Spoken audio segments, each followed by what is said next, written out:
Europe 1. Le grand direct des médias, séquence émotion maintenant, hein, Thomas Joubert. Et c'est la rentrée sur Europe 1. Depuis hier, notre station a procédé à quelques changements dans sa grille des programmes pour 2017. Et ce matin, on a décidé de jouer la transparence et de vous expliquer tout sur ces changements. Vous présenter les nouveautés, c'est la moindre des choses. Pour ça, je reçois Nathalie André, la nouvelle directrice des programmes d'Europe 1 depuis le mois de septembre. Bonjour Nathalie. Avec fierté, bonjour Thomas et bonne année à tous nos auditeurs. Bonne année à vous, effectivement. Alors on va le dire tout de suite, l'exercice n'est jamais facile d'interviewer ses propres dirigeants, mais vous avez accepté de jouer à la transparence ce matin, de répondre à toutes nos questions. C'est bien naturel de le faire face aux auditeurs d'Europe 1, évidemment, dans cette émission. On va le préciser aussi, Nathalie, on n'a absolument pas préparé cette interview ensemble. Comme ça, les choses sont claires. Non, je confirme. Alors comment va Europe 1 ce matin ? Déjà, je voudrais dire ma grande fierté de travailler sur Europe 1. C'est une radio que j'écoute depuis extrêmement longtemps, depuis que je suis toute petite. Et j'étais très fière de rejoindre les équipes d'Europe 1 et de rejoindre tous ces animateurs, les grands noms qu'il y a ici, et cette radio de la rue François 1er qui est mythique quand même. Donc c'est un grand bonheur pour moi. Et qui reste mythique. Et alors justement, comment va Europe 1 ? Aussi mal qu'on le lit dans la presse ? Non, Europe 1 ne va pas mal. Ça arrive à tous les médias d'avoir des chutes d'audience. Il se trouve qu'on a baissé un petit peu dans nos audiences dernièrement. Donc on essaye avec le travail qu'on a fait avec Denis Oliven, Richard Lenormand et Fabien Namias, qui est le patron de l'info, de refaire une grille un petit peu plus...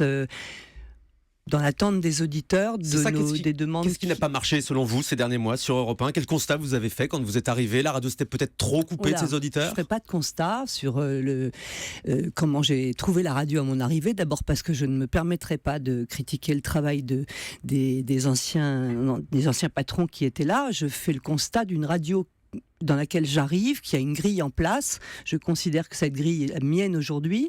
Je ne vais pas vous dire, j'ai pas fait cette grille, c'est pas la mienne. Je considère qu'elle est la mienne. Je suis ici depuis fin septembre.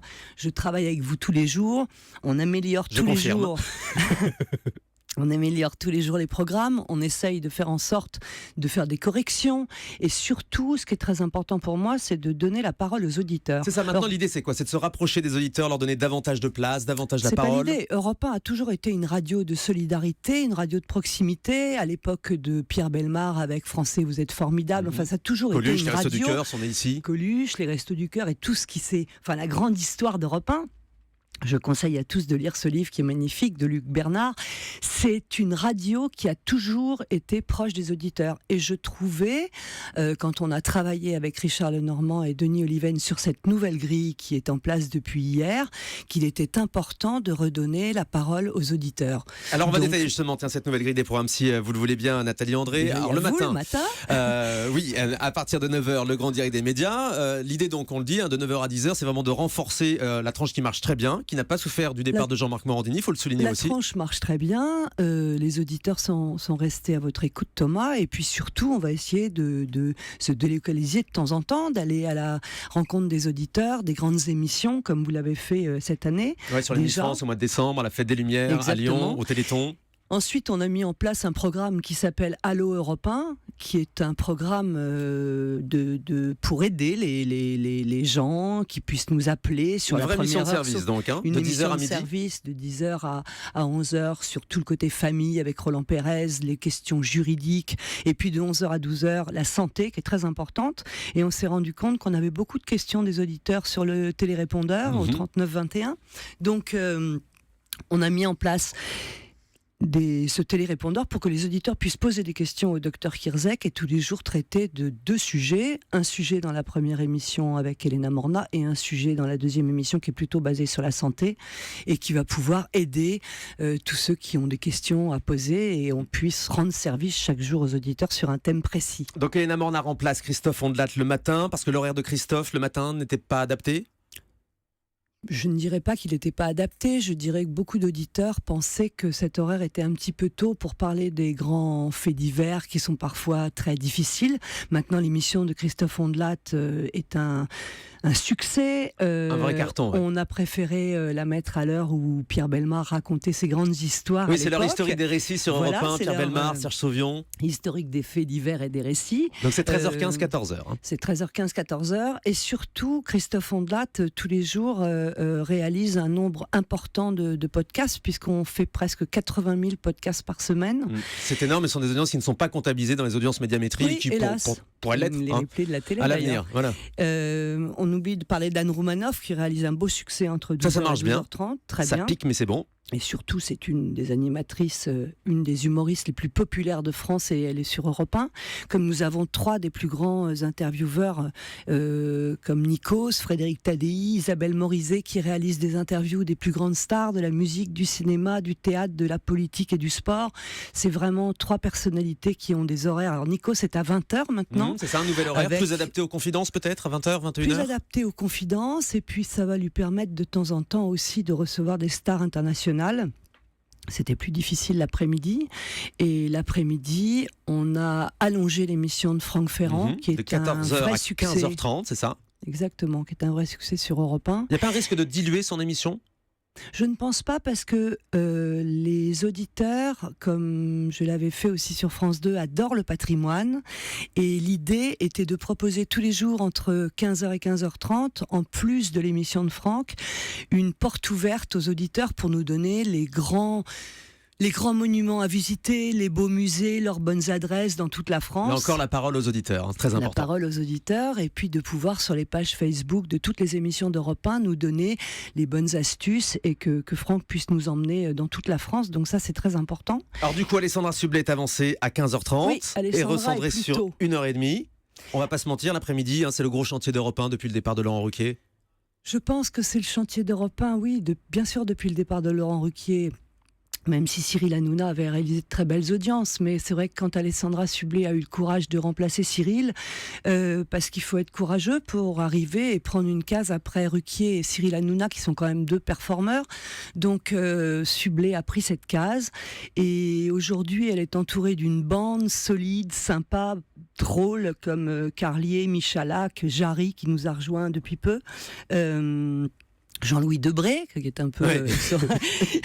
c'est notre humoriste de la semaine.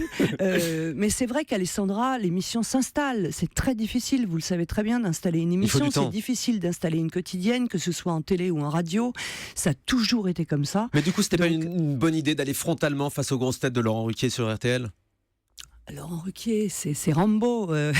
On va pas faire de la pub à Laurent Ruquier, mais c'est quand même une émission qui marche très bien, et depuis des années, c'est absolument incomparable. Et qu'il a conçu ici, honnêtement, c'est la même émission qu'il faisait ici aussi. On ne peut pas comparer une émission qui existe depuis 20 ans à une émission qui existe depuis 3 mois. Alessandra Sublet est une femme pétillante, drôle, sympathique, totalement barrée, et qui nous fait marrer tous les après-midi sur Europe 1. Donc ça veut dire que vous y croyez, et que la direction des programmes d'Europe 1 conserve la confiance, qu'Alessandra conserve votre confiance. Des programmes d'Europe 1, je ne vais pas vous dire que je ne crois pas au programme. Je suis arrivée pas pour bouleverser toute la grille.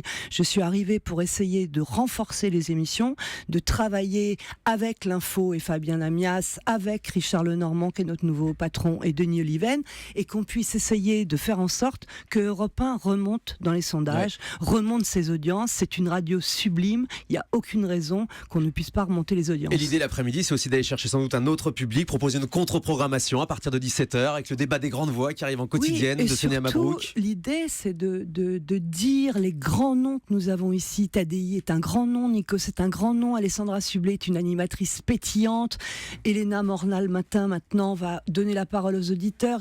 Vous êtes là, il y a Julie, on a quand même des gens formidables, Isabelle. Il y a une émission formidable le week-end avec Campus et Julia Martin, et puis la grande émission de musique avec Jean-Philippe Ballas et Émilie Mazoyer, qui pour moi sont 2 révélations extraordinaires. Un petit mot de l'arrivée d'Arthur, dont on a entendu parler aux côtés d'Alessandra Sublet. C'était une fausse information. D'Arthur, je veux dire, si vous saviez le nombre d'arrivées qu'on me propose tous les jours, quand on est directeur des programmes, notre métier, c'est de rencontrer des animateurs, de croiser des animateurs. Il se trouve que j'ai travaillé avec Arthur pendant 15 ans. Je connais très bien Arthur. Donc, au lieu de déjeuner dans une cave du 19e arrondissement, ce que j'aurais dû faire, nous avons déjeuné ensemble dans un restaurant proche de son bureau. Peut-être que des gens nous ont vus, mais je ne vais pas vous donner la liste des gens avec qui je déjeune tous les jours. Tous les jours, on apporte des... Vous savez, aujourd'hui, on ne peut plus garder de secret parce que Twitter fait notre travail à notre place. Donc, moi, si Arthur, Jacques, François et Clémentine arrivent sur Europe 1, je peux vous assurer que vous serez le premier à savoir. Vous allez faire d'autres changements en septembre, ou la grille que les auditeurs découvrent depuis hier a une chance de rester en place pendant longtemps ?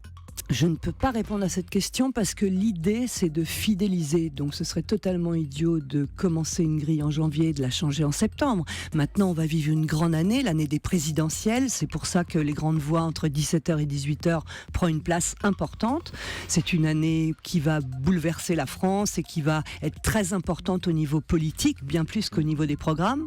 J'espère qu'on va nous laisser un peu la place de rigoler sur Europe 1 et d'écouter de la musique. Et puis aussi avec le nouveau rendez-vous de Fabien Amias, 8h20, l'interview politique chaque matin. Tout à fait. Vous restez avec nous, Bonne Nathalie chance. André. Oui. Il y a Christine Béroux qui arrive dans un instant. Oh là!